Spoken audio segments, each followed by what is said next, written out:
نفس الإنسان بنفس المكان يمكن يطلع بشكل مختلف حسب الإضاءة. سنة جديدة وأخيرا فيديو جديد على اليوتيوب. كتير متحمس إنه أول فيديو هيدي السنة رح يكون عن موضوع حب النفس. رح أشرح لكم اليوم كيف فيكم توقفوا من استخدام الفلتر بصوركم أو بالفيديوهات وتطلعوا حلوين باستخدام طرق عملية ونفسية. خليكم معي. إذا هيدي أول مرة بتحضروني، أنا جوزيف وأنتوا على سكين فيتس. سكين فيتس هي قناة بنحكي فيها عن عناية البشرة والعناية بالنفس، فكي اشتركوا بالقناة وكمان اكبسوا على الجرس تعرفوا عن كل فيديو جديد أول ما ينزل. أولا خليني أشرح لكم ليه اخترت هذا الموضوع بالذات. بآخر السنة الماضية فتحت حساب على سناب شات لحتى أحكي معكم بمواضيع اجتماعية وشخصية. هيدا الحساب اسمه جوزيف فيتس، فيكم تشوفوا إذا عندكم سناب شات. من اول ما فتحت سناب شات اخترت فلتر وصرت عم بستخدمه على كل المحتوى تبعولي، وكان فلتر بسيط بس بفتح الوجه لحتى استغني عن الاضاءة، اقدر اخلق محتوى بسهولة، وكمان كان يعدل شوي بتكوين وجهي بس مش تعديل كتير كبير. الطريقة يلي بررت فيها استخدامي لنفسي لهيدا الفلتر هو انه كل العالم على سناب شات بتحط فلتر والعالم معودة على هذا الشيء، فما حيكون شيء غريب انه استخدم فلتر. ومثل ما بتعرفوا ما بستخدم فلتر على قنوات التانية كانه على اليوتيوب، على الانستغرام، على تيك توك. دائما بفرجي بشرة حقيقية لانه عم بحكي عن العناية بالبشرة. فبالنسبة لي كان في مواضيع اجتماعية على سناب شات، فما في لزوم انه فرجي نفسي على حقيقتي من دون فلتر. بس يلي لاحظته انه مع الوقت هيدا الشيء اثر على نفسيتي، لانه تعودت على شكلي على سناب شات وصرت ما احب شكلي بغير محلات لانه ما كنت عم استخدم فلتر. لما لاحظت هيدا الشيء وقفت استخدام الفلتر كليا، خاصة بالسنة الجديدة، لانه ما كنت بدي اي شيء يضايقني نفسيا. فرح بلش اليوم بنصايح اول شيء نفسية، وحننتقل لنصايح عملية لحتى نوقف استخدام الفلتر كليا. اول شيء بدنا نتعود عليه انه الانسان مع الوقت بيتعود على شكله. مثلا انا كل يوم بشوف حالي على المرايه بشكل مقلوب، بشوف حالي معكوس على المرايه لانه المرايه بتعكس. نفس الشيء لما اخذ سيلفي بكاميرتي، الكاميرا بتعكس وجهي فيبين بالمقلوب، فانا معود على هيدا الشكل. فاذا اليوم بتاخذوا سيلفي وبتعكسوها حتحسوا انه هيدا مش وجهكم والصوره بشعه، بس فعليا هيدا هو شكلكم، بس انتم مش معودين على هيدا الشكل. نفس الفكرة اذا اليوم بتطلع على صورة الي من سنتين ثلاثة وكان شعري مختلف او دقني مختلفة، بتطلع بقول انه ليش هيك منظري؟ ليش دقني بهالمنظر؟ ليش شعري تاركه هيك؟ كيف كنت اطلع بهالمنظر؟ بس فعليا انا كنت اتعود على شكلي بهالمنظر، وكنت اعتبر انه هيدا الشيء حلو لانه معود عليه. فاليوم بايام السوشيال ميديا عم نتصور بشكل يومي ومع فلتر، وهيدا الشيء بخليني اتعود على منظري مع فلتر. فلما اشوف نفسي بالمراية بصورة من دون فلتر حقول انه لا، هيدا مش شكلي، هيدا حدا تاني.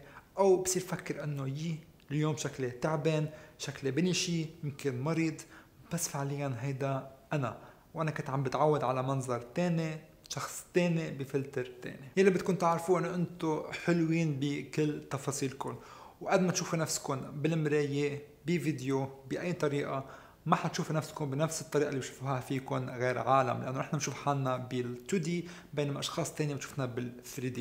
فعرفوا أنه أنتم حلوين كيف ما تكونوا، وما تعودوا حالكم على نفسكم بفلتر، لأنه هيدا الشيء حيخرب بالطريقة اللي نتعود فيها على شكلنا مع الوقت. شغلة تانية بتأثر على النفسية هي المقارنة. لما أشوف حدا تاني كأنه مش حاطط فلتر وبقول انه ليه هذا الانسان ما حاطط فلتر وشكله هالقد بعقد، بينما انا مضطر انه احط فلتر لحتى ابين شبيه لهذا الشخص. وما بينتبه على شغله وحده، وهلا فتنا بالقصص العمليه يلي هي الاضاءه. اليوم نفس الانسان بنفس المكان يمكن يطلع بشكل مختلف حسب الاضاءه. حسب انا اليوم كيف بوقف بغرفه معينه، اضاءه حتغير شكلي، حتغير ملامحي، خاصه هذا الشيء يبين بالتصوير. اول شيء بدكم تعملوه انه توقفوا المقارنه. المقارنه هي شيء سام. الله خلقنا كل واحد منا بطريقه مختلفه، وكل حدا منا حلو بطريقته. فالمجتمع بيكون حاطط طريقه معينه للجمال يلي شخص معين بيكون تحت هالطريقه، بينما اليوم انا يمكن يكون حلو بالنسبه لحدا تاني بطريقه مختلفه، واهم شيء يكون حلو بالنسبه لنفسي بهالطريقه. فبدل ما تركزوا على القصص المنا ايجابيه بشكلكم، ركزوا على القصص الايجابيه. طلعوا على اي شيء بميزكم، طلعوا على اي شيء تكوينكم بتلاقوه حلو. دايما حدا حيكون عنده الشيء بلاقيه حلو بنفسه وركزوا عليه، وبس تعملوا هيدا الشيء شوي شوي تحبوا نفسكم كلكم على بعضكم. نصيحة تانية، لما تكونوا عم تطلعوا بالمراية انتبهوا لتفكيركم، هل انا عم دور على الشوائب او انا عم بتأمل القصص الحلوة بوجهي؟ اذا عم طلعوا على الشوائب وقفوا هذا التفكير وانتقلوا للقصص الايجابية. هيدا الشيء دغري بيعودكم انه تفكروا دايما بجمالكم وتحبوا نفسكم. وبعرف عم بحكي كتير على موضوع حب النفس، بس هيدا كتير مهم. لازم اليوم نحب نفسنا لحتى نقدر نحب غيرنا، لحتى نتقبل غيرنا بالمجتمع ونعيش بطريقة نكون مرتاحين مع نفسنا. فما تفكروا انه هيدا الشيء اناني ابدا، انه الواحد يحب نفسه. حب النفس بطريقة معقولة هو شيء كتير اساسي بحياة اليومية والاجتماعية. نصيحة أخيرة بالنسبة للنفسية، انتبهوا بحياتكم اليومية لما تشوفوا إعلانات وظيفتها أنه تلعب على القصص اللي تخافوا منها بشكلكم لحتى يبيعوكم منتجات. كتير أيام بكون ماشي على الطريق وبشوف إعلانات وظيفتها أنه تلعب على مخاوف الإنسان، ومنها أنه وجهك مترهل، شدي، عيونك تعبانين، اعملي هذا العلاج. دايما بحبوا يحسوا الواحد أنه في شيء غلط فيه، فانتبهوا من هالقصص. لما الواحد يكون واعي أنه هالقصص هي عم تلعب على المخاوف تبعولنا، ننتبه لها بقى بتخليها تشتغل. واخيرا فينا نحكي هلا عن النصايح العملي لحتى نوقف من استخدام الفلتر. واهم وحده هي الاضاءه، حكيت عنها من قبل، بس هي بتغير شكل الانسان كليا بالتصوير. دايما لما بدي اتصور بدور على الضوء وبحط الكاميرا بوجه الضوء وبصور حالي بهالطريقه، ما بخلي الضوء يكون وراي او ولا على جنبي لحتى يفرجي دايما وجهي مضوى بكل نواحي تبعوله. كمان هل بتلاحظوا انه كتير اشخاص على السوشيال ميديا بتصوروا دغري بالشمس، بتكون الشمس مضوية وجههم كله؟ هذا لانه الشمس بس يكون ضوء مباشر على البشرة بتنقي البشرة وبتخلي الواحد يبين انه عنده بشرة مثالية. بس في شغلة ما الكل بيعرفها، انه الشمس مش كل الوقت حتعمل هيدا المفعول، حسب وين كان مكانها. اذا كانت الشمس مثلا بوقت الظهر دغري فوقي، بالعكس حتعمل لي هالات سوداء، بينما بس يكون وقت المغرب بس تكون الشمس دغري هون حتضوي لي وجهي هيك. فهذا اللي بيعملوه هن، بس بيتصوروا بوقت الساعة 3 4 5 حسب انتم وين ساكنين، بس تكون الشمس واطية وهذا الشيء بضوي الوجه دغري.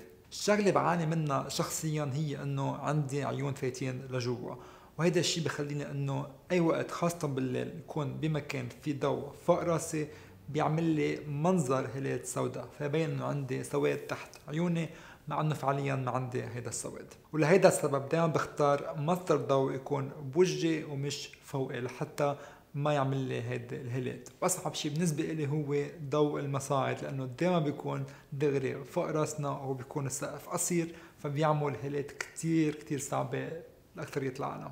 فمثل ما شايفين الإضاءة هي أهم شغلة فيكم تعملوها للتصوير لحتى تستغنوا عن الفلتر.